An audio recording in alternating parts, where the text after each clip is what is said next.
Chères auditrices, chers auditeurs, nous avons l'immense plaisir de vous retrouver ce soir pour le rendez-vous incontournable de la jeunesse juive engagée, RJM, Radio Jeunesse Marseille. Le talk show d'opinion et de débat parfois musclés où nos chroniqueurs défendent leurs idées, leurs points de vue, leurs positions toujours diverses et variées.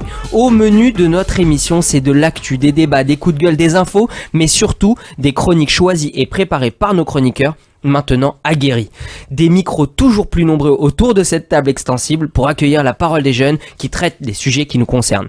Le média de la liberté d'expression pour la jeunesse militante et engagée, fédéré par le Fonds social juif unifié et le FSJU. Bonsoir à tous, je suis Benjamin Sidbon, coordinateur pour le Fonds social juif unifié, et ce soir, RJM, Radio Jeunesse Marseille. Chers amis, une table, alors là pour le coup vraiment tellement immense que vous allez voir des crânes pour ceux qui sont à l'écran, des petites calvities, Nathan Sperling, on t'embrasse, toute la soirée. Pour le coup. Ah, on ne vous entend pas, vous n'êtes pas dans un micro. Les amis, je suis très heureux. Pas concerné. C'est la dernière de l'année civile. Bien évidemment, on se retrouve en janvier. C'est juste du cosmétique, parce qu'on se retrouve en janvier, c'est dans une semaine. On va pas se mentir. Mais ça nous faisait plaisir de faire une belle dernière émission de l'année civile, une émission de Noël peut-être, une émission du Nouvel An probablement. Voilà, c'est une émission de fin d'année avec des chroniqueurs qu'on a l'habitude de voir autour de cette table et même. Petite nouveauté, on a un nouveau dans cette émission, alors on ne verra que son crâne, dommage, mais on donnera son Insta à la fin de l'émission, on ne sait pas, peut-être qu'il est célibataire, il laissera peut-être son 06. Les amis... sosie de M. Pokora aussi. Ah ouais, c'est vrai, c'est vrai.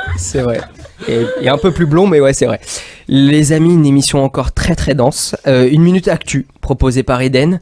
On a bien évidemment notre débat, mais alors là, pas un seul débat, mais chaque chroniqueur est venu avec son sujet qui l'importe. Et finalement, on va pouvoir débattre tous ensemble sur des sujets, je dirais, divers et variés. Il y a des sujets drôles, il y a des sujets un peu moins drôles, il y a des sujets très techniques et des sujets bien rassera comme on les aime. On aura une minute Torah, proposée par Jonas Garcia pour la 2e semaine consécutive. Une minute espoir, proposée par Jonas Seraf, qui s'est fait détrôner parce que pas assez rapide sur l'obtention de la minute Torah. Une minute e-sport, proposée par Nathan, comme d'habitude. Alors là, pour le coup, il n'y a personne qui vient le challenger. Et une minute pic d'audience, proposée par notre vérité si je mens à nous, le Cher et la Rolls. Léo Benamou. Alors les amis, je vous propose qu'on fasse un tour de table ultra rapide parce que sinon ça peut durer une nuit entière. Et bien évidemment, on va pas être galant ce soir puisque on a un nouveau autour de cette table, Monsieur Ben Pontieux. Présentez-vous pour celles qui ne vous connaissent pas. Bonjour à tous, ravi de rejoindre votre émission. Et à toutes. Qui es-tu ? Présente-toi. Que fais-tu dans la vie ? Alors je m'appelle Benjamin, je suis avocat. Ouais. Et on s'est connus en école de commerce. Tout à fait. Avec Léo Benamou et Jonas Garcia. Incroyable. C'est le sud de M. Pokora. Merci. C'était le pic d'audience. C'était la minute Rasra. Très bien.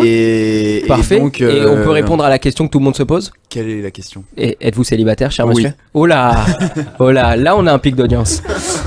Allez, on part sur la droite. Monsieur Garcia, bonsoir. 2e semaine consécutive, vous londonien. Très heureux d'être là. Ouais. J'ai pris le plein de vitamine D. Ouais. On voit que là vous avez bronzé cette semaine. Grave. C'est un gros kiff. Très bien. Et là ce soir vous nous envoyez des vitamines de Torah. Absolument. Comme ça à prendre, à déguster pendant la soirée. Exactement. Détox. Parfait. En plus t'es venu un peu incognito, casquette, classe à la British. On dirait un nom binaire.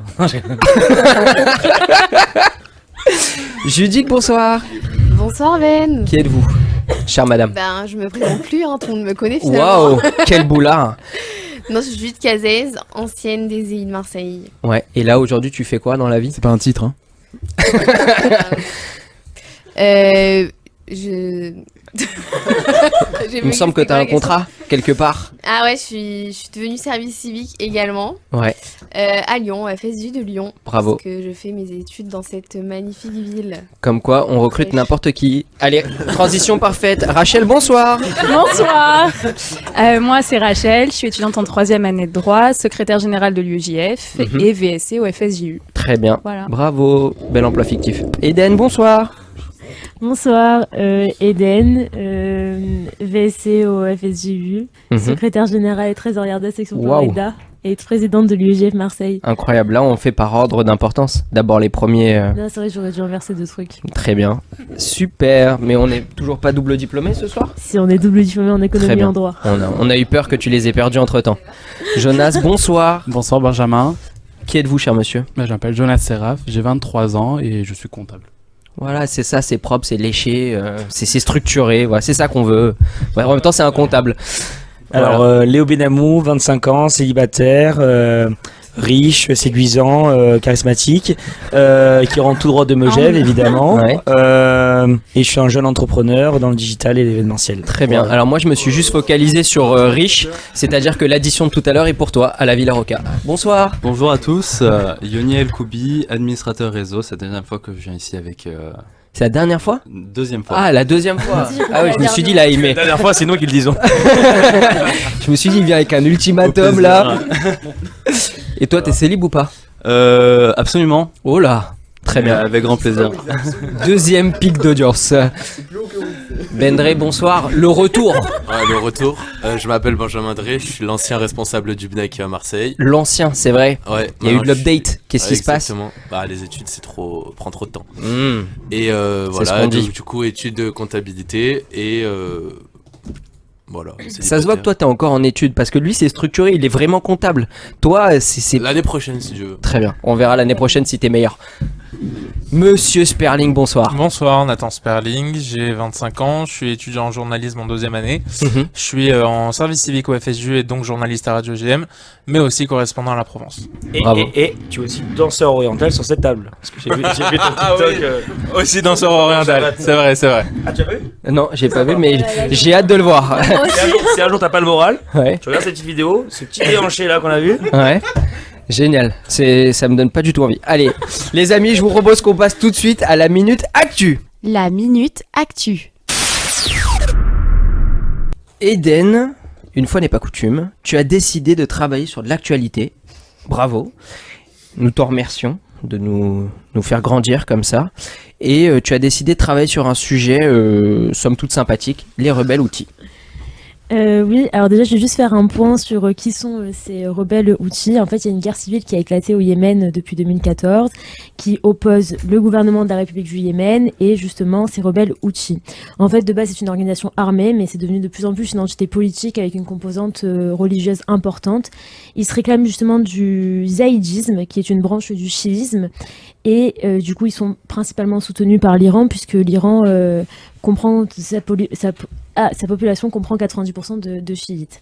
Pourquoi on entend particulièrement parler des Houthis en ce moment ?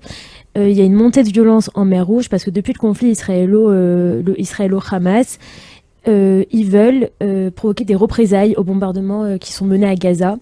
Et en fait, ils vont viser tous les navires ayant des liens avec Israël, c'est-à-dire soit qui sont en route vers Israël, soit ceux qui sont affiliés à des pays considérés comme des alliés d'Israël. Ils se considèrent comme un axe de la résistance contre Israël et ils réclament qu'Israël cesse ses crimes et que la nourriture, les médicaments et le carburant parviennent à la population assiégée de la bande de Gaza. Donc en fait, qu'est-ce qui se passe finalement ? Quelles sont les conséquences de ce blocage ? En fait, leur but, c'est de viser tous les navires. Et en fait, ça va du coup perturber l'accès entre le canal de Suez et le détroit de Bab al-Mandab qui fait seulement 27 km de largeur. Et en fait, on a la voie la plus directe entre l'Europe, le Moyen-Orient et l'Asie qui est visée. Et ça veut dire quoi ? Ça veut dire que si les navires veulent faire des détours pour les marchandises, ça demande de longer les côtes africaines en passant par le cap de Bonne-Espérance et du coup ça rallonge de 1 à 2 semaines la navigation, c'est-à-dire que ce sera à payer finalement en fin de compte pour les consommateurs. Donc ça, c'est un risque pour notre économie. Voilà. Bravo. Bravo pour cette minute actu, Eden. Et je vous propose, les amis, qu'on passe tout de suite au nerf de la guerre, les débats. Les débats. Première question proposée par Benjamin Dré. Question politique. La France insoumise est-elle un danger pour la France ? Non. Ah. Yoni, tu dis non. Je pense que c'est super important d'avoir des avis vraiment partagés et Ouais. je pense que même si la France Insoumise a des propos un peu extrêmes Mhm. ou même voilà, on a tous compris, je pense que c'est une partie en fait politique qui est super important pour le social, la partie sociale. Alors vous ne voyez pas vous auditeurs, mais Léo a décidé d'écrire antisémite sur son téléphone et désigner Yoni. C'est très très petit de sa part. Ben, je pense que c'est super important d'avoir de tout Oui. pour faire un monde parfait tout simplement. Mhm. Du coup, l'opposition est super importante. Voilà. Est-ce que vous êtes d'accord que pour garder une démocratie saine, on doit garder la France insoumise au sein de l'Assemblée nationale? On peut avoir des opposés sans avoir des...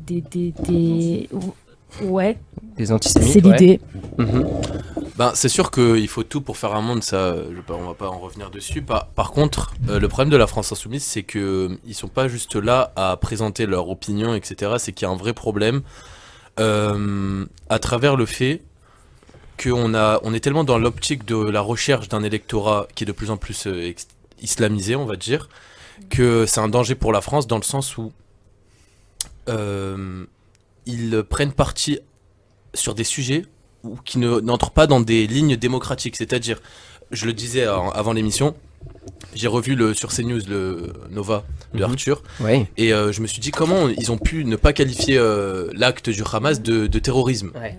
C'est terrifiant. Mhm. Quand tu vois les images, voilà, ça, c'est pas de la guerre. Ouais. C'est-à-dire qu'il n'y a pas des tirs contre, c'est pas de l'armée contre une autre armée. Bref, j'ai eu un débat sur ça, on va pas revenir. Mhm. Tout ça pour dire que ne pas condamner ça, le fait de toujours être dans... Ouais, mais là on est sur du clientélisme, on sait pourquoi ils le font pas. Mais est-ce que finalement on pourrait se dire il faut supprimer de l'Assemblée nationale la France insoumise pour ça, alors qu'on sait très bien que c'est dans leur ADN. Si c'était que du clientélisme, ok. Le Mhm. problème, c'est que maintenant, ils commencent à s'amuser, entre guillemets, à faire copain-copain avec des branches, avec des partis. Comme les frères musulmans, ils sont à des réunions où ça crée à la Wakbar à 2 mètres du Bataclan, dans des réunions pro-palestiniennes, qui incitent à la haine pendant les émeutes, etc. J'ai des milliards d'exemples, je peux pas toutes les dire, ça sert à rien. Pas tous les dire, ça sert à rien. Mais dans le sens, ils sont totalement antidémocratiques. Je me rappelle plus, j'avais vu un débat où on reprenait la définition de l'extrême droite. Mhm. Et ben en fait, c'est exactement la définition de la gauche d'aujourd'hui, plus particulièrement de la LFI.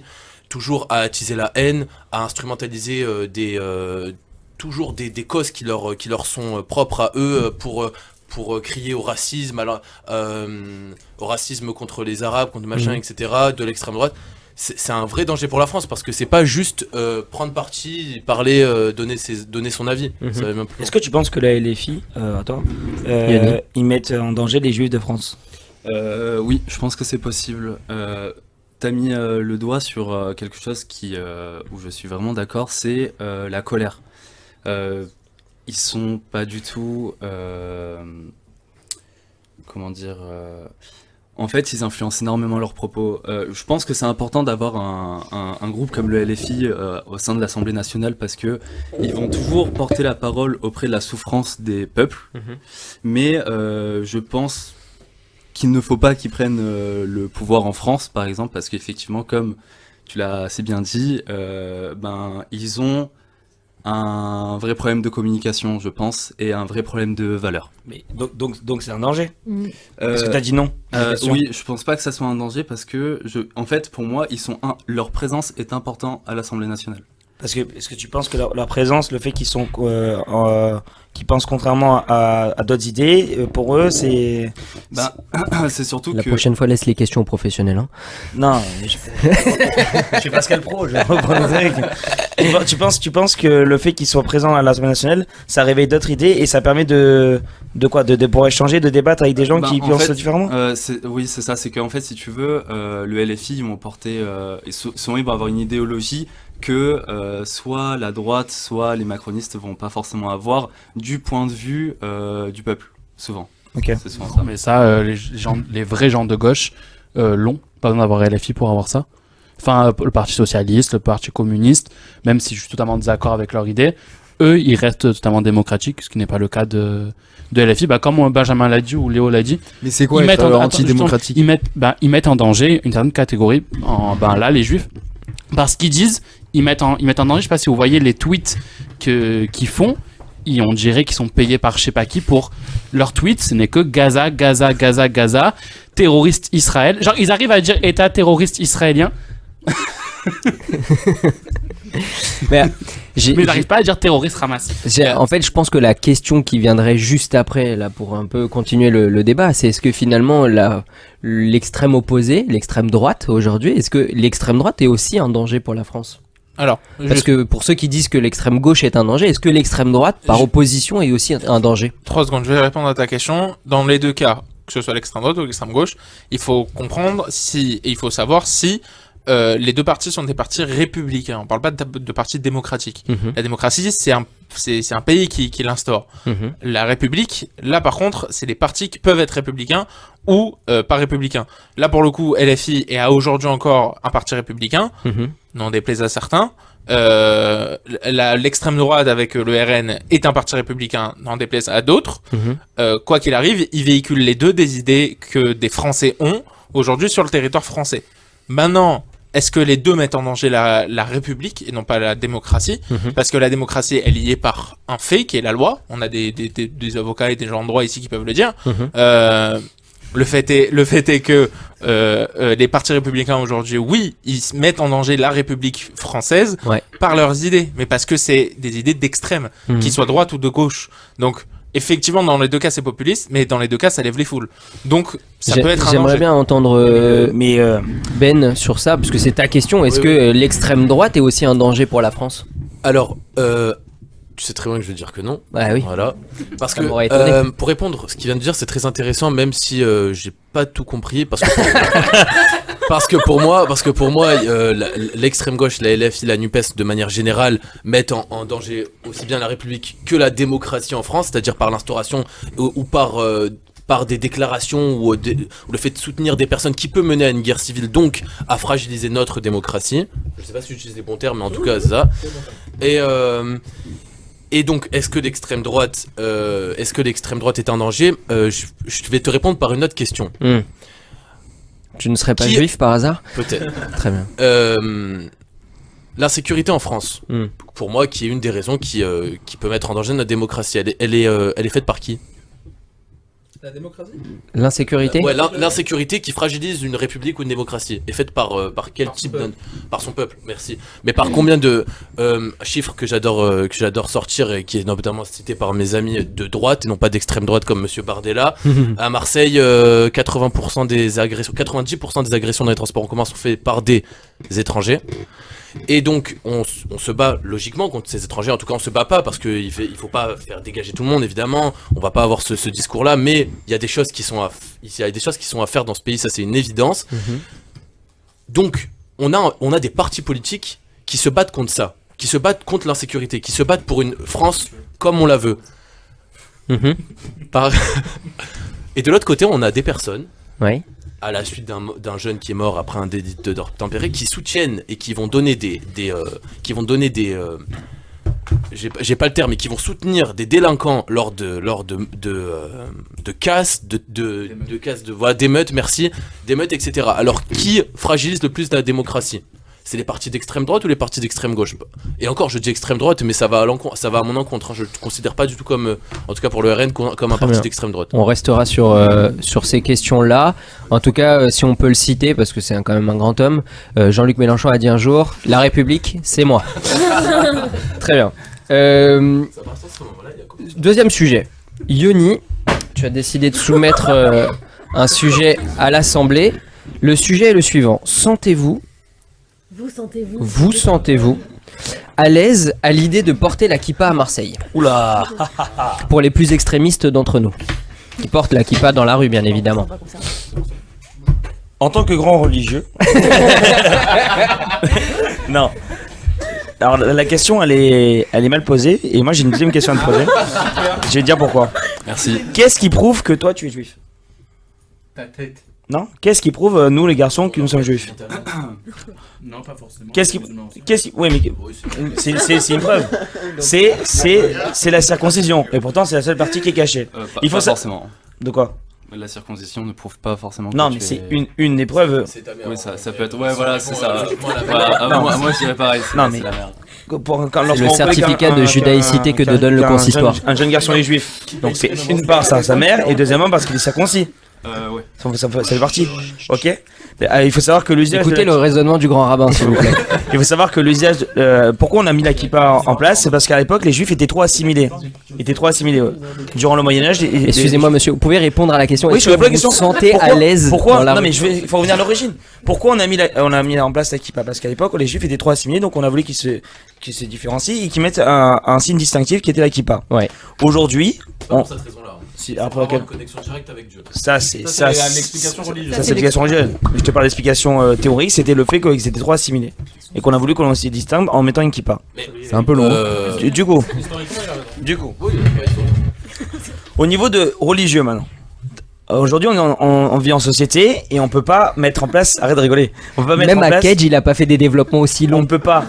On ne peut pas. Laisse-moi parler. Hein. On ne peut pas cautionner le port de la kippa dans la rue. J'ai pas besoin de savoir dans la rue que cette personne est juive, que cette personne est musulmane et cette personne est chrétienne. Si toi tu veux respecter ta religion et ça et être soumis à Dieu, parce que l'usage de la kippa c'est être soumis à Dieu, tu peux très bien mettre une casquette. T'es pas obligé de mettre une kippa. Donc à partir de ce moment-là, pourquoi tu veux instaurer à mettre une kippa et avoir une connotation religieuse? Parce que la kippa n'a qu'une connotation, le fait que quand tu vas à la synagogue. Mais pourquoi dans la rue que tu peux mettre une casquette? Alors je répète la question parce que c'est pas du tout la question. C'est ça. C'est toi qui as pas compris la question. Non. C'est pas pour ou contre le port de la kippa dans la rue. C'est est-ce que vous vous sentez à l'aise lorsque vous portez votre kippa dans la rue? Mais oui, mais ça répond après à la deuxième question. Oui, parce qu'on a eu un pré-débat sur ça, donc voilà, au moins on y répond, c'est fait. Alors, bon, moi, je suis d'accord avec toi, je suis pour que personne mette la kippa, mais j'ai des amis, notamment des personnes qui sont venues débattre ici, qui mettent la kippa dans la rue et jamais, et au plus grand jamais, je leur interdirai d'enlever la kippa. Pour de la laïcité, déjà parce que c'est écrit dans la loi, on a vérifié avant, donc on a le droit, mais bon, on n'est pas ici non, pour t'as pas le droit de montrer un signe distinctif dans la rue. La rue est laïque. Non, dans la rue, justement, t'as le droit. Donc, Justement, dans la rue, chaque citoyen est libre de porter des signes distinctifs. Oui, mais dans la rue. Ça empiète. Ah ouais, mais porter une kippa, ça empiète en rien. C'est comme les femmes qui portent le voile. Par contre, le voile intégral, là, ça pour des raisons. C'est une attente. Voilà, merci. C'est la loi du 11 octobre 2010 d'ailleurs. Voilà. Et comme pour des problèmes de sécurité, on a interdit. Mais de manière générale, on a le droit de porter des signes ostentatoires dans la rue. Pour moi, c'est une liberté. Ça fait partie de nos libertés. C'est pas une liberté. La kippa, tu l'utilises que quand tu vas à la synagogue. C'est un ustensile qui te permet de se soumettre à Dieu. Mais quand tu vas à la synagogue, tu vas prier. Si tu veux avoir ta conscience et être soumis à Dieu, tu peux très bien porter la kippa et une casquette au-dessus. Moi, je t'envers, c'est clair. Pourquoi on ne pourrait pas la porter? Parce que on n'a pas besoin de savoir que moi, je fais pas ça Alors, pour les autres. excusez-moi. Justement, tu peux le cacher pour toi. Messieurs, excusez-moi, là c'est une discussion de comptoir. Ouais, C'est pas du tout la question déjà. Alors personnellement, Mettre une casquette, c'est plus une question de sécurité qu'une question de c'est se vraiment pas montrer. principe de laïcité. Après, là, tu rentres dans la question de sécurité. Oui, c'est aussi plus sécure aussi de porter une casquette en ce moment. Mais là, moi, de base, c'est Bah, qu'en pour ce penser de moment, laïcité. plutôt. Non, mais je vois, Les juifs, on porte une kippa, pas une casquette. Mais dans tous les cas, bon, moi personnellement, je la porte pas dans la rue pour moi. Mais c'est vrai que j'ai jamais eu l'idée de porter une kippa dans la rue juste pour des questions de sécurité. Moi personnellement, je me sens en danger Mais si j'ai une tout- kippa dans la rue. tu mets tes films dans la rue alors. De tout temps. Depuis, oh, doucement les gars. Pourquoi c'est pas pareil? On recentre le débat là. Pourquoi c'est pas pareil? C'est pas pareil. Les téfines, c'est pour la prière du matin, c'est quand tu fais la synagogue ou chez toi. Et la kippa, tu la mets, tu te soumets à Dieu, mais parce que quand tu vas à la synagogue, Mais il t'a dit pourquoi on avait une kippa. Oui. C'était pour avoir un lien avec Dieu. Bien sûr. En quoi ça te dérange que quelqu'un ait une kippa en fait? J'arrive pas à comprendre. Mais c'est un moderne dans le principe de laïcité. Parce que la France appartient aux Français, qu'on doit pas voir de signes. Je comprends. Un juif il est pas français? Quoi? Un juif il est pas français alors? C'est trop bizarre ce que tu viens de dire là. Mais est-ce que la Non, mais France, c'est vrai. la France est un État laïque. Oui. Donc pas de religion en dehors. Ça Oui. c'est l'idée la plus extrême, ok. l'assimilation. Ah oui. C'est ce qui n'est pas le cas aujourd'hui, mais c'est l'idéal de plusieurs partis politiques que je soutiens notamment. Mais maintenant, il en demeure que on a un droit. Ce droit-là, c'est de porter cette kippa-là. Excuse-moi, mais je vois, moi personnellement, je vais à la synagogue, je vais pas mettre ma kippa dans la poche. Elle est où ta kippa là? Mais moi, peu importe, on parle pas de mon cas, Non, on parle mais- de personnes plus religieuses. Attends, Ok, donc parce que moi, je m'en fous. en fait, tu es pour l'assimilation comme ils disent de Mourtada. Non, pas du tout. Oula. Mais je suis en train de Oula. vous dire, Ça y je est. suis pour qu'on mette la kippa dans la rue. Les mots sont Ah, c'est pas dits. ce que tu disais au début. Ah si, j'ai dit qu'on avait le droit Messieurs, de mettre dans la rue. Merci messieurs Il y a pour ce garçon qui vos parlait. réponses. Ouais, je voudrais poser, est-ce que à Londres on a peur de porter sa kippa dans la rue ou pas? C'est une très bonne question et je pense que ça dépend beaucoup du quartier. Ouais. Et pour ça, je vais partir sur une base qui est très religieuse, qui est en fait le Shulchan Aruch. Mhm. Et qu'est-ce qu'il nous dit en fait? Mais je vais pas faire référence à la kippa, mais plutôt... Excusez-moi, c'est la minute Torah tout de suite? Non, mais Ah. je vous fais en fait à partir Attends, tu as des notes, tu avais les infos avant toi sur les sujets des débats? Non, pas du tout, pas du tout. Mais dans le Shulchan Aruch, quand on parle par exemple des tzitzit, qui nous rappellent en fait les différentes mitzvot qu'on doit respecter, c'est en fait nous cadrer par rapport au monde extérieur. Et il est marqué notamment dans le Shulchan Aruch que en présence en dehors de la diaspora, en dehors de la communauté, il est recommandé même d'entourer ces tzitzit autour de la ceinture ou de les rentrer et ne pas les laisser apparentes. Et je pense qu'en fait, on peut utiliser ce raisonnement-là pour savoir oui ou non si on peut mettre la kippa dans la rue. C'est-à-dire, quel est l'environnement autour de nous, comment est-il propre en fait au port de la kippa. Et je pense qu'à partir du moment où on peut sortir les tzitzit, on peut mettre la kippa. Si on doit rentrer les tzitzit parce que l'environnement ne s'y prête pas, j'arrive plus à parler, il ne vaut mieux plus pas mettre la kippa effectivement. Et la question c'est est-ce que depuis le 7 octobre à Londres, on peut se balader sereinement avec la kippa? Alors, je dirais en centre-ville de Londres, il y a quand même une tolérance vis-à-vis des différentes communautés. Ouais. D'ailleurs, les policiers de Londres ont été les premiers à avoir... je crois que c'est chez les Sikhs qui ont une sorte de turban autour de la tête. Ouais. Le turban a totalement été accepté dès le départ par la police métropolitaine de Londres comme partie intégrante de l'uniforme. Mhm. Et je pense qu'il y a une tolérance vis-à-vis des communautés et de leur manière de s'habiller. Donc, en centre-ville de Londres, pour répondre à ta question, oui, la plupart des gens se sentent pas mal à l'aise, mais il y a des quartiers qui sont plus propres en fait au port de la kippa, des tzitzit, etc. Un peu comme partout quoi. Ouais. Très bien. Merci les amis pour ce sujet de débat qui finalement a été un peu houleux. Les amis, je vous propose de passer au sujet sûrement le plus profond, le plus, à mon avis, qui déchaînera le plus les passions. C'est le sujet de Ben Pontieux. C'est ça. Non, moi j'ai un sujet. Ça c'était un sujet pour rire. Il a peur de le dire à l'antenne, il assume plus. C'était quoi? Eh ben je vais le dire. Le style de Léo Benamou.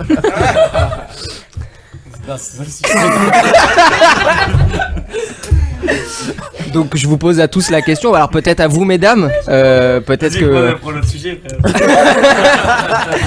Qu'est-ce que vous pensez mesdames de ce style vestimentaire, peut-être vous en premier? Non mais Ben, on va pas... Tu veux Moi j'ai un intervenir? sujet. Ah. J'ai une question que je me suis posée. Donc depuis le 7 octobre, on voit évidemment fleurir sur les réseaux sociaux beaucoup de commentaires, de posts, de likes, etc. Donc nous, étant juifs, on voit forcément beaucoup plus de commentaires pro-Israël. Et je me demandais quelle était la réelle utilité de tous ces posts, tous ces likes, toute cette communication qu'on fait. Est-ce que j'imagine, enfin on est tous d'accord que ça ramène pas les otages, ça permet pas à la guerre de s'arrêter ou de voir ses objectifs atteints. Ça en gros ça a pas d'utilité concrète, pratique, politique. Est-ce que donc j'imagine qu'on le fait pour peut-être faire baisser l'antisémitisme. Est-ce qu'on croit vraiment que ça fait baisser l'antisémitisme? Évidemment ma question elle est orientée, moi je crois pas. Et donc question finale. À quoi ça sert? Déjà, ça permet de lutter contre la désinformation, je pense. La majorité d'entre nous, on n'a pas... Oui, mais quand un juif poste ou relaie une information pro-Israël... Ok, mais on n'a pas forcément des abonnés qui sont que juifs. On a des abonnés qui peuvent être justement à l'opposé de la cause. Justement, d'où ma remarque, quelqu'un qui n'est pas juif et qui voit un juif poster une information pro-Israël, elle est où l'objectivité? Tu vois ce que je veux dire? Bah déjà moi je peux te dire pareil, la désinformation, les pro Hamas ou pro Palestine vont poster une information pro-Palestine, pro-arabe, et tu vas pas avoir comme remarque première, je pense, de te dire ah bah merci pour cette information. Mais c'est pour contredire des informations, par exemple, quand tu entends des informations, par exemple, quand tu vois le LFI qui disent que c'est des crimes de guerre, bah, et que tu as derrière d'autres trucs qui disent que non, le Hamas est un groupe terroriste, etc., et que tu partages ces propos-là, bah, tu veux montrer aux gens que le LFI, ce sont des gens dangereux, comme on discutait tout à l'heure, que c'est des gens qui peuvent influencer la France et qui mettent en danger la France et les peuples juifs. Et donc on porte pas la kippa dans la rue. Tous les sujets sont connectés. Bien sûr. Déjà, il y a Et surtout pas quand on a le style de Léo. Malgré tout ce qu'on peut dire, que c'est que des juifs qui les mettent, etc., ça a un impact. Les célébrités juives, ça a un impact. Que ça soit, j'ai pensé. Juifs ou non juifs, hein. Oui, juifs ou non juifs. Mais ça a quel impact? J'ai pensé à Gal Gadot, Ça a par un exemple. impact dans ton Les cœur? gens, ils vont se renseigner. Non, il y a des gens qui se renseignent. J'ai une sœur qui est Khayalet Bodedeh, donc qui est soldate seule là-bas. Tu peux pas savoir le bien que ça leur fait de voir des stories de soutien. Tu peux pas savoir le bien que ça leur fait de voir des reportages qui sont faits. Déjà, pour nos soldats, c'est un point positif. Donc ça, c'est pas que de la théorie, c'est aussi de la pratique. Pour des personnalités qui sont très connues, parce que certes, un juif, moi je sais que 90% de mes amis sur Instagram sont juifs, donc si je poste un truc, bon bref, merci mais non merci. Par contre, Gal Gadot, l'actrice de Wonder Woman, pour ceux qui la connaissent pas, elle a des millions de followers, des millions. Elle, tous les jours, elle postait un otage, tous les jours. T'imagines l'influence que ça T'imagines Mélenchon, tous les abonnés qu'il a, de dire que c'est un acte de résistance qui est dû à des années d'oppression, merci. Ça a un impact aussi énorme. Donc, quand tu vois au niveau micro, j'allais dire microéconomique, mais micro, un individu, c'est sûr que ça n'a pas beaucoup d'impact. Surtout pour un jeune juif qui a une communauté dans Marseille. Alors, et qui juste tout le monde se connaît. c'est un peu long.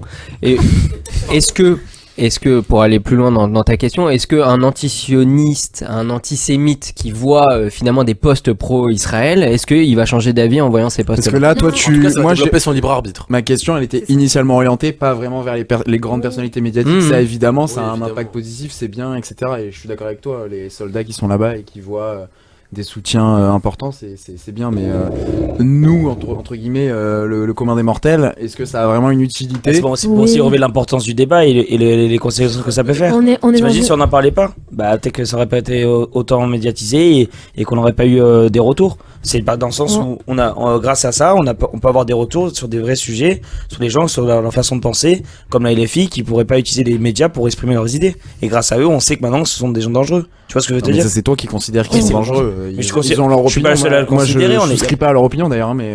Ah si, leur opinion est dangereuse, comme leur opinion peut être dangereuse à l'époque du FN quand Jean-Marie Le Pen disait que les chambres à gaz étaient un détail de l'histoire. C'est des choses comme ça.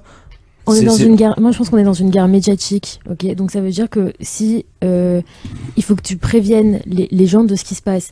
Et moi, je crois au fait que pour les gens, en tout cas, qui n'ont pas d'avis de base, c'est-à-dire comme la plupart des juifs peuvent être pro-israéliens de base, comme les musulmans, les arabo-musulmans peuvent être pro-palestiniens de base. T'as aussi un public qui n'est pas averti et qui a besoin de connaître, qui justement connaît un côté de l'histoire mais pas de l'autre. C'est-à-dire que peut-être qu'ils ont un côté de l'histoire par. Tu nourris la propagande pro-palestinienne. Mais toi, tu peux, de ton côté, faire la balance. Combien il y en a qui disent on va boycotter Israël et puis tu vas leur parler, tu leur dis bon, au bout d'un moment, renseigne-toi pour de vrai. On a déjà vu des cas, même si c'est 2, 3, mais qui avertissent d'autres, et qui avertissent d'autres, et qui avertissent d'autres, tu peux, exactement, même pour un, faut que tu le fasses.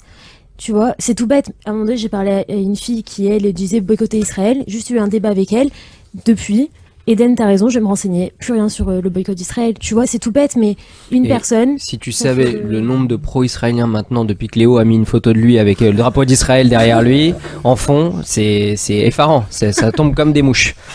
Les amis, je vous propose de passer au prochain sujet. Là, c'est le sujet de Jonas Garcia. Donc, bien évidemment, on va devoir réfléchir et faire travailler nos cerveaux. Nos intérêts personnels doivent-ils toujours servir la société ? Oui, mais c'est le sujet que tu as soumis à l'Assemblée. Est-ce que nos intérêts personnels... Il y a une grosse contradiction dans la question, non ? Nos intérêts personnels doivent-ils toujours servir la société ? En gros, un intérêt personnel doit-il être un intérêt collectif ? Enfin, c'est contradictoire. Non ? Allez, tu sors. Et non, il y a des intérêts perso qui peuvent être des intérêts pour la société. Donne un exemple. C'est ton sujet, hein. Non, moi je faisais plutôt référence aux bonnes résolutions qui sont souvent orientées vers nous-mêmes en se disant je vais perdre du poids, je vais faire ci, je vais faire ça, je vais gagner le million. Mais à quoi ça va te servir à la fin ? Non, parce que par exemple, pour aller dans ton sens, un business, tu vas monter un business personnellement, tu vas dire je vais péter le million, etc. Et ça va te servir à toi, mais ça va servir à la société. Tu vas embaucher des gens, tu vas créer de l'économie, de l'emploi, etc. Tu vas payer des impôts. Mais quelle est l'intention derrière ? L'intention, c'est de se dire est-ce que je fais le million pour se dire j'atteins le million sur le compte bancaire, ou bien l'objectif c'est de se dire derrière je vais reverser le maaser, derrière je vais pouvoir employer et derrière je vais pouvoir faire grandir des gens. Quels sont Quelle est la dynamique derrière ça? Au départ, Merci. Sujet Au départ, c'est un désir. Par exemple, quelqu'un qui souhaite monter un business et devenir millionnaire rapidement. Bah, imaginons. Au départ, c'est un désir personnel. Il décide de gagner de l'argent et après, indirectement, en gagnant de l'argent et en montant sa société, comme il a dit Ben, il va créer de l'emploi, etc. Allez. Mais son désir premier, c'était d'être millionnaire et indirectement, bah, ça va être son autre désir, c'est de pouvoir faire prospérer sa boîte et etc. On peut savoir c'est quoi tes nouvelles résolutions pour cette année, Léo Benamou? Je te dirai pas pour l'instant, je suis en train de réfléchir. Ah, y a rien de figé? Même pas une comme ça, une petite pour nos auditeurs qui sont très friands? Monter une autre émission de radio. vu qu'on me critique sur mon style, etc. Faut prendre ta place. Quelqu'un veut réagir, messieurs, dames? Non, personne, tu es une terreur, ils ont peur de toi sauf moi. Très bien. Sale merde. Sujet suivant. On n'a pas débattu, on n'a rien dit. Finalement, c'est pas une bonne idée de prendre chacun un sujet et de pas débattre. C'est ce que tu décris, c'est le principe de la main d'Adam Smith. La main invisible. La main invisible qui dit que chacun. Jean-Michel à peu près. C'est pas Adam Smith. Qui dit que chaque intérêt personnel mène à l'intérêt collectif. Bon, dans ce cas-là, Adam Smith, c'était d'un point de vue économique de dire que si chacun a une logique capitalistique pour son propre compte, à la fin, on va payer des impôts, à la fin, ça va revenir des recettes de l'État qui vont pouvoir être redistribuées pour les personnes plus pauvres, etc. Ah, c'est le cours d'éco en première, ok, c'est bon. Voilà, exactement. Il s'est arrêté en troisième. Maintenant, toi, je l'ai eu. Je pensais que tu parais plus d'un point de vue Midot. Dans le sens Midot. Midot, j'aime beaucoup ça. Non, c'est les deux en réalité. Moi, je te parlais de l'exemple économique dès le départ parce que c'était facile à illustrer. Mais après, est-ce qu'on doit toujours, par exemple, sur les bonnes résolutions, les orienter vers nous, ou bien se dire en fait, ma bonne résolution, c'est de faire un bien commun plutôt qu'un bien qui est personnel. Des fois, ta question, c'est doivent-ils toujours c'est quoi la question exacte? Doivent-ils toujours quoi? Je pense qu'il faut un juste équilibre. Toujours servir à la société. Ok, le truc c'est que ton toujours. Moi, je pense que est-ce qu'ils doivent servir à la société? Ils peuvent servir à la société, mais en effet, t'as un juste équilibre. Et le toujours, je pense que des fois, il faut que tu fasses des trucs égoïstement pour toi-même, pour justement grandir. Et peut-être qu'au final, ça va servir à la société, mais de base, il faut que tu fasses pour toi. Je te rejoins. Tu peux pas toujours faire des trucs. L'intérêt personnel, c'est le carburant de l'intérêt collectif. Waouh, incroyable. Juste pour ça, pour bien servir l'intérêt collectif, je pense qu'il faut d'abord au préalable avoir un minimum soi-même, être bien soi-même entre guillemets. Sinon, on n'a pas d'énergie pour les autres. Si on n'a pas soi-même déjà. Je vous file les droits d'auteur. Très bien. C'est Léo Benamou qui me l'a soufflé. Allez les amis, prochain sujet. Il nous en reste deux. Le sujet de Jonas Seraf. Alors c'est un sujet d'actualité qui rebondit sur... Ah, là le journaliste... C'est quoi l'inverse d'un sujet d'actualité? Un sujet froid. Un sujet froid. Un sujet pas d'actualité. Pas d'actualité. On va parler du sort des franco-israéliens ou français qui ont perpétré des crimes de guerre et qui participent au génocide en Palestine. Non, tu as vraiment dit ça? Je voulais pas qu'ils disent comme ça. Ah, moi j'ai mis tel quel. On parle des soldats qui auraient tué, c'est ça un jour ou l'autre, les franco-israéliens qui reviendront après en France. Qu'est-ce qu'on... Il y a un député de la France Insoumise.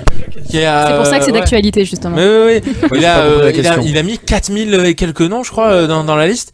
Ça, c'est un vrai problème parce que il faut pas que la géopolitique revienne en France. Quand on a un problème géopolitique qui ne touche pas la France, je vois pas pourquoi un député LFI, déjà qu'est-ce qu'il a à foutre dans sa vie pour faire ça. Deux, il doit pas considérer qu'un franco-israélien, parce qu'il est allé à Tsahal et qu'il a participé à défendre son deuxième pays, qui doit être accusé derrière en France d'un génocide. C'est pas normal de le faire parce que ça ne rentre pas dans le cadre un républicain, deux démocratique. Donc on en parlait en début d'émission. Donc ce qu'a fait cet élu là, c'est non seulement anti-républicain, mais en plus de ça, c'est passible de prison. Alors donc, je vais mettre les pieds dans le plat, parce que vous aimez bien quand je mets les pieds dans le plat. Les Français qui sont partis rejoindre les rangs de Daesh et qui sont partis finalement réaliser une belle guerre, une guerre sainte, et qui sont revenus en France. Est-ce que on les a jugés? Pounsi. Enfin non. tu compares des gens qui sont allés de leur plein gré, on sait pas pourquoi, pour aucune cause. Enfin, Oui, pour leur cause personnelle. on a des Là, t'as des gens franco-israéliens qui font partie de leur plein gré à la guerre. Oui, mais attends, ils ont été rejoindre un État. Israël a été attaqué surtout. La guerre sainte, c'est un État terroriste, je te signale. Donc ça rentre pas dans le cadre. Non, mais eux, on a jugé après, merci. On a jugé après que finalement ces gens-là devaient être emprisonnés, etc. Ouais. Est-ce que si un jour finalement on décide que Israël a commis des crimes de guerre et que finalement on catégorise cette guerre comme un crime de guerre, est-ce que les Français qui reviendront en France, est-ce que à ce moment-là on pourrait peut-être avoir le même débat et se dire qu'il faut les emprisonner? Je vais te dire, de un, déjà ce serait le général des armées qui serait accusé, parce que Israël est un État, donc par définition aucun soldat ne doit prendre pour l'État d'Israël. C'est le chef des armées qui à ce moment-là était en place qui ira prendre dans la gueule, et deux, le fait d'avoir une double nationalité ne donne pas le droit à un des deux pays de juger quelqu'un pour ce qu'il a fait pour un autre. Et s'il est que français? C'est un mec qui a fait son non, armée, alors, il peut pas aller à l'armée. S'il est que français, il peut pas aller à l'armée. Un français, il peut pas faire l'armée? Non, il peut faire, parce que c'est de la Hitnadvout, mais dans tous les cas, il rentrera pas, et il peut, enfin, en tout cas, les Français. Tu es obligé Français. d'être israélien pour faire l'armée? Non. Tu voilà. peux faire l'armée en tant que Mitnadev, en tant que volontaire. Ouais. Sauf que, à ce moment-là, tu ne seras pas considéré comme étant, comment on appelle ça? Ouais, c'est plus que réserviste en fait. En gros, tu n'es pas considéré dans le système, dans la maréchette, tu n'es pas dedans. Parce que tu es français, alors tu as justement ce droit d'avoir une protection en plus parce que tu es français. Alors que si tu es israélien, là par contre, tu es mort. Tu vois, moi par exemple, qui suis franco-israélien, demain je vais à l'armée pour défendre mon pays, et quel que soit le pays, ça peut être la France ou Israël, je vais dans tous les cas prendre dans la gueule si je commets un crime. Ok. Très bien. Les amis, moi je vous propose qu'on passe au dernier sujet. Sujet alors là, un peu plus people. Boycott ou non de Gad Elmaleh? Oui. Non. Boycott. Mais non, pourquoi ça va. Pourquoi Il fait ce qu'il veut Bah, il en fait soi. ce qu'il veut. Non, mais on va pas boycotter. Si on commence à boycotter tous les feux qui déviennent un peu du chemin, ça va. Puis surtout, quel est le chemin, quel est le bon chemin, ça regarde que lui. Voilà. C'est juste qu'il s'est fait connaître grâce à la communauté juive, ok. Et alors, il est pas non plus détaché de la communauté juive. Il est allé si, voir si, ailleurs. non, si, par contre, il est parti oui. rejoindre la Vierge Marie, etc. Il a même fait la messe Oui. avec. Ok. carrément Non, détaché. on peut s'étonner qu'il ait pris la peine de prendre position pour le Maroc au moment du tremblement de terre. Ouais. Et qu'il soit resté mutique au moment des Ouais, mais il a crimes un rôle atroces du important. 7 octobre. Il a une notoriété, etc. Il a un rôle important. Il avait une C'est prise ce de que je parole viens à de te faire. dire, on peut s'en étonner après, entre s'étonner et boycotter quelqu'un. Bah si, pourquoi on pourrait pas boycotter quelqu'un qui n'a pas été bon à ce moment-là? Mais la question c'est est-ce que chacun en est libre t'es libre de le boycotter, tu regardes plus tes trucs et... Non, je boycotte dans le sens où j'irai pas acheter sa dernière place de spectacle. Ben, moi je l'entends, hein. C'est vrai, non mais c'est vrai, on peut s'étonner du fait Non, que... attention, boycotter, c'est ne pas y aller, désabonner, mais ne surtout pas y aller. dire aux gens de pas y aller, Non, faire des pancartes. Si, c'est ça, le boycott, c'est ça beaucoup plus t'entend fort pas. que. Ouais, un boycott comme ça. Ah bah, C'est d'accord. d'acheter ses places et de pas y aller et laisser les 3 premières en vide. C'est ça, boycotter. Non, Ouais, moi, il y a un truc que je capte pas, c'est que je pense, je sais pas moi, comment il s'appelle. Bon, prenons l'exemple de Ahmed Silla. C'est un humoriste qui me fait rire. Je vais à tous ses concerts, machin et tout. C'est spectacle. Spectacle. Peu importe. Je chante pas encore. Ouais, spectacle, pardon. Avec voix extra-phonique. Il a pas parlé sur Israël et Gaza. Ok. Vraiment, c'est qu'une hypothèse. Hein. Il est pas juif. Pourquoi je vais pas le boycotter. Gad Elmaleh il fait ce qu'il veut. Moi, je l'aime pour son humour. Bon, mais qui est un peu frauduleux ces dernières années, mais j'aime pour son humour.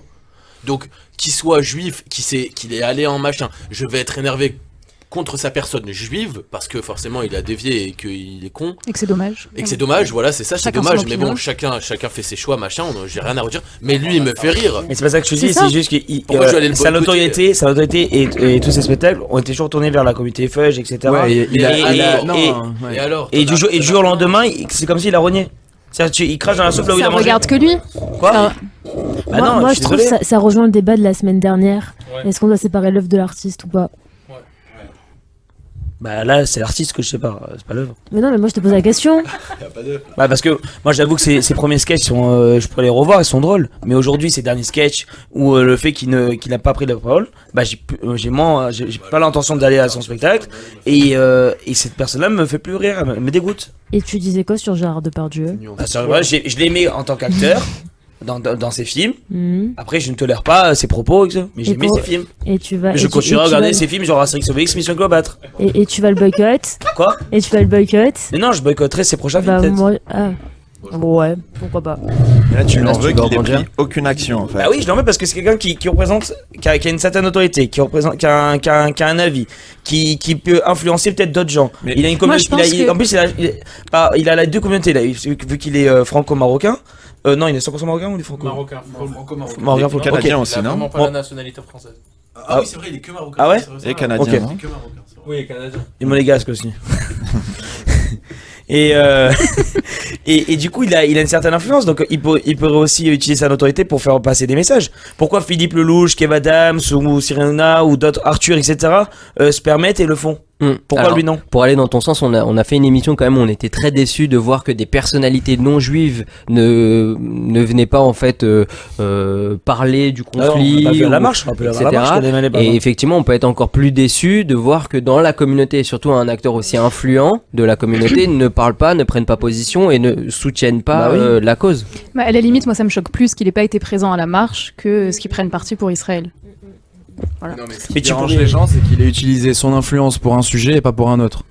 Parce que s'il avait pas parlé du Maroc, je pense qu'il y aurait beaucoup moins d'attaques Aussi, à son encontre. Mais il a Et- utilisé et son il y aurait influence. Oui, mais quand il est même- marocain, pas il y- israélien pour aussi, un donc sujet, ça peut Il y aurait eu se quand même, il y aurait eu quand même. Et les crimes, ils ont été faits contre Lui, des juifs. je pense pas surtout. qu'il se considère. Ben, comme il y juif aurait eu quand actuellement. même aussi le débat parce qu'on a Il y aurait, reproché mais- à des délicat. on a Non, reproché mais à des c'est artistes. très délicat. Moins Ouais, vif. en même temps. Quoi? Ça aurait été moins vif. C'est délicat et ça Ah, ne regarde peut-être. même pas, je Ce qui pense. dérange, c'est moi aussi, ce qui me dérange, c'est qu'il utilise sa notoriété pour un sujet et pas pour un autre. Voilà. En tout cas, ce qui est sûr, c'est que si vous voulez une institution qui ne prend pas parti et qui œuvre et pour le Maroc et pour Israël, bah vous savez, vous tournez pour le Fonds social juif unifié, bien évidemment, puisqu'on fait des collectes pour tout le monde.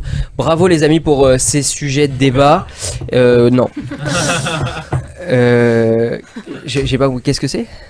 Est-ce que le FSG fait des collectes pour Gaza, les pauvres Palestiniens? J'ai Les pas pauvres compris. De enfants qui on gazaouis. parle? Allez, les amis, je vous propose qu'on passe tout de suite.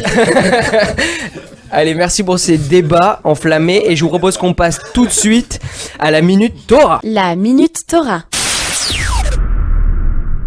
Jonas Garcia, tu as décidé pour la deuxième semaine consécutive de travailler sur la paracha de la semaine. Nous t'écoutons. Absolument. Alors, je vais commencer avec une brève introduction sur cette paracha. Donc, dans cette paracha, qui est Vayeshi, Jacob passe ses 17 dernières années en Égypte. Avant de mourir, il demande à Joseph de promettre de s'enterrer en Terre Sainte. Il bénit les fils de Joseph, Ménassé et Éphraïm, les plaçant au même rang que ses propres fils en tant que fondateurs des tribus d'Israël. Malgré sa volonté de révéler l'avenir à ses enfants, la présence divine s'éloigne de lui. Ensuite, il y a une procession imposante qui accompagne Jacob pour son dernier voyage, jusqu'à son inhumation dans le caveau de Marpella, à Hébron. Joseph décède ensuite à 110 ans. Donc on a deux morts dans cette paracha, demandant que ses os soient transportés en Terre Sainte lors du départ des Israélites d'Égypte. Il annonce également que Dieu se souviendra d'eux et les ramènera sur la terre. Cette paracha clôt Bereshit, la Genèse, premier livre de la Torah. Donc l'approche qu'on a par rapport à cette paracha, c'est que le sacré nous aide à répondre des questions communes à l'humanité, de la vie à la mort et à la manière de mener une existence heureuse. Ce qui est intéressant, c'est que les dernières 17 années de Jacob ont une symétrie particulière avec les 17 premières années qu'il a vécues avec son fils Joseph avant qu'il ne soit vendu. Souvenez-vous dans la paracha Vayeshev. La somme de ces deux années donne 34, qui est la valeur numérique de Vayeshi, donc la paracha de cette semaine. Cela souligne également deux phases de la vie, le début, par les jeunes Éphraïm et Ménassé, et sa fin, par Jacob puis Joseph. Deux phases de la vie où les questionnements envers le divin s'accentuent souvent, notamment en comprenant le concept de la mort. Entre ces deux phases se trouve la vie, celle où nous essayons de devenir nous-mêmes, Vayehi, il vécut. Ces choses interrogent sur notre futur. Jacob tente d'ailleurs à 2 reprises de le révéler, mais lors de sa seconde tentative, selon Rashi, cette présence divine lui fut retirée. En effet, la philosophie juive débat souvent sur les notions de libre arbitre et de la providence, sur le concept que ce sont nos choix qui font notre avenir. Tant par des tentatives que par la bénédiction de Jacob à ses petits-enfants, on découvre la notion de transmission. C'est d'ailleurs la première fois que nous notons dans la Torah et le Tanakh qu'un grand-père bénit ses petits-enfants. On avait l'habitude en effet que le père bénisse ses enfants, mais là c'est la première fois qu'on voit qu'un grand-père bénit ses petits-enfants, ce qui nous pousse à réfléchir à ce que notre descendance pourra accomplir, parfois pour nous à titre personnel ou à celui d'une famille, d'une communauté. Il leur confia un rôle de vecteur quant à la communauté, nous le verrons plus tard dans leur tribu. Il les bénit alors et dit à Joseph, « Israël te nommera dans ses bénédictions en disant que Dieu fasse devenir comme Éphraïm et Ménassé. » Ce qui est beau, c'est que cela se retrouve aujourd'hui encore, le peuple juif étant appelé les enfants de Jacob ou Béné Israël, mais aussi dans le Patar, puisque nous clôturons Motsé Shabbat avec les mots « Et puisses-tu voir tes enfants à tes enfants, paix sur Israël » avant d'allumer une bougie tressée qui illuminera notre semaine, nourrie d'espoir, de courage, de confiance. Confiance qui vient de confidérer avec de la foi, soulignant encore une fois la transmission. Les événements du 7 octobre puis la guerre nous resituent la mort par rapport à la vie. J'ai une pensée à toutes les familles qui ont perdu quelqu'un cette année. Un petit caillou est souvent posé sur une tombe. Av veut dire père et Ben l'enfant, qui, mis ensemble, se prononce Even, qui en hébreu veut dire pierre, soulignant ainsi que la vie nous est donnée, puis nous, enfants d'Israël, nous transmettons. Amen. Bravo.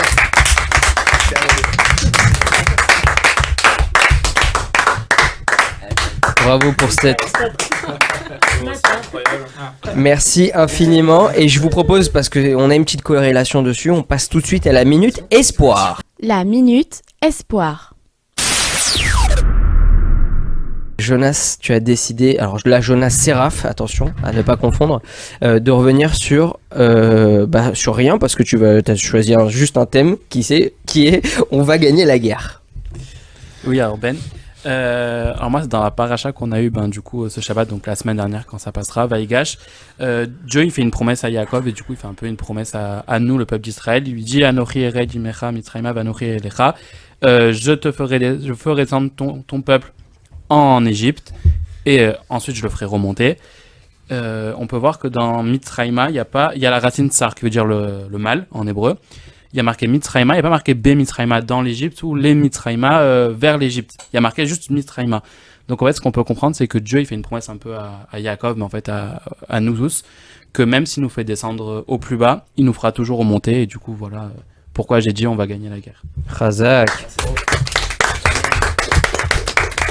Rapide, efficace. J'aime bien. Les amis, je vous propose qu'on passe à la Minute e-sport. La Minute e-sport. Nathan, comme à ton habitude, Minute e-sport, celle-là personne ne va te la prendre je crois. Tu as décidé de revenir sur du vocabulaire. Ouais. Un petit champ lexical. Exactement. On revient par contre là sur un champ lexical un peu plus global, parce que bon, à chaque fois on revient sur de l'e-sport, et là j'ai dit on va revenir sur un champ lexical du gaming, voire un peu plus large, un champ lexical en général quand même très anglophone. Donc on va essayer de traduire en français et surtout en moldu, comme certains diraient, pour que tout le monde comprenne comment les gamers parlent lorsqu'ils jouent. Voilà. Déjà il y a AFK. Est-ce que quelqu'un sait ce que ça veut dire AFK ? Ouais. AFK, c'est quand on s'arrête de jouer, souvent un game en pleine partie. Quand on dit les AFK, ça veut dire il est complètement figé, il s'est arrêté. Ouais, c'est un peu ça. Ça veut dire away from the keyboard, donc loin du clavier. C'est utilisé donc par les joueurs pour signaler à un groupe qu'il s'absente momentanément. Maintenant, il y a un jeu que tu aimes bien, toi Ben, qui est Fortnite. Fortnite, c'est un Battle Royale. Est-ce que tu sais ce que c'est un Battle Royale ? Tout le monde se tape sur la gueule. Alors moi je connais l'assiette royale à Jacquino. Battle Royale c'est un style de jeu où le but c'est d'être le dernier survivant. Donc Fortnite ou PUBG sont les plus connus. C'est le dernier survivant, celui qui finit l'assiette, vraiment digéré, c'est un peu le même système. Dans le développement d'un jeu justement t'as des versions du jeu qui sont quand même intéressantes et surtout qui doivent être là pour finir un jeu. Au début il y a une bêta. C'est une version du jeu qui succède à l'alpha. Voilà, donc ça c'est la deuxième, si tu veux, version d'un jeu. La phase de bêta est généralement ouverte aux joueurs et les développeurs utilisent les retours donc de ces joueurs pour corriger les bugs et améliorer le contenu. Mais du coup, c'est quoi une alpha? Bah, c'est une version initiale d'un jeu incomplète, utilisée par les développeurs afin de tester les fonctionnalités principales de ce dernier. On a parlé de bugs. Bah, un bug, c'est quoi? C'est, bon, en général, ça se traduit par insecte, mais ça représente surtout un défaut de conception dans un jeu. Ça peut être représenté sous forme d'anomalies visuelles, de mauvais fonctionnement d'un item ou d'un champion, hein, par exemple. Donc, ça veut dire d'un élément de jeu. Voilà. D'ailleurs, pour ceux qui sont pas habitués au gaming et en général aux jeux vidéo, on appelle ça comment, à votre avis? De quoi, un champion? Non, quelqu'un qui est pas habitué à jouer. Un noob, un noobie. Un noob, ouais. Nerd. Ou un casu gamer. Un casual.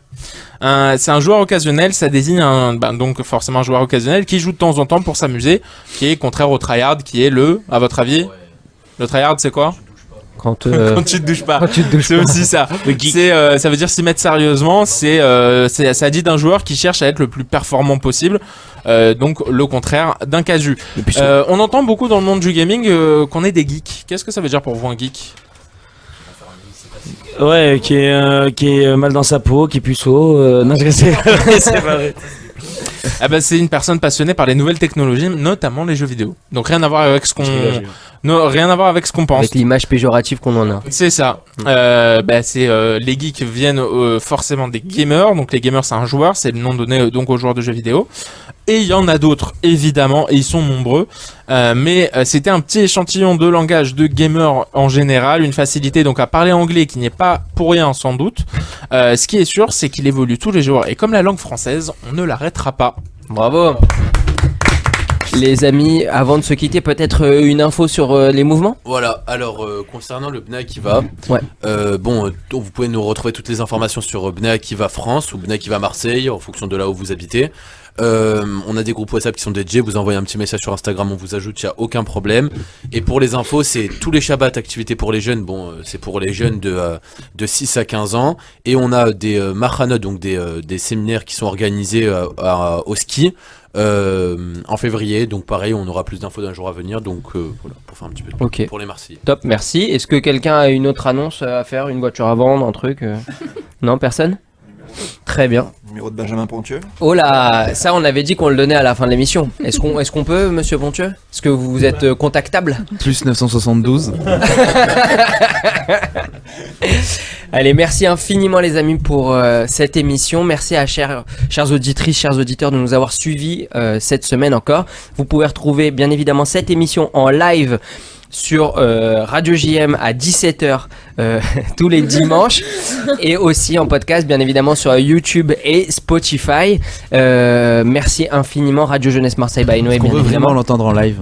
On peut l'entendre. Est-ce qu'on peut vraiment l'entendre? On peut l'entendre, bien évidemment. Les amis, à la semaine prochaine. Merci infiniment et bonne année à tous. Bonne année, bonne santé. Bonne année. Et bien évidemment, on se retrouve tous chez Eden pour le nouvel an. Salut. Voilà. Okay.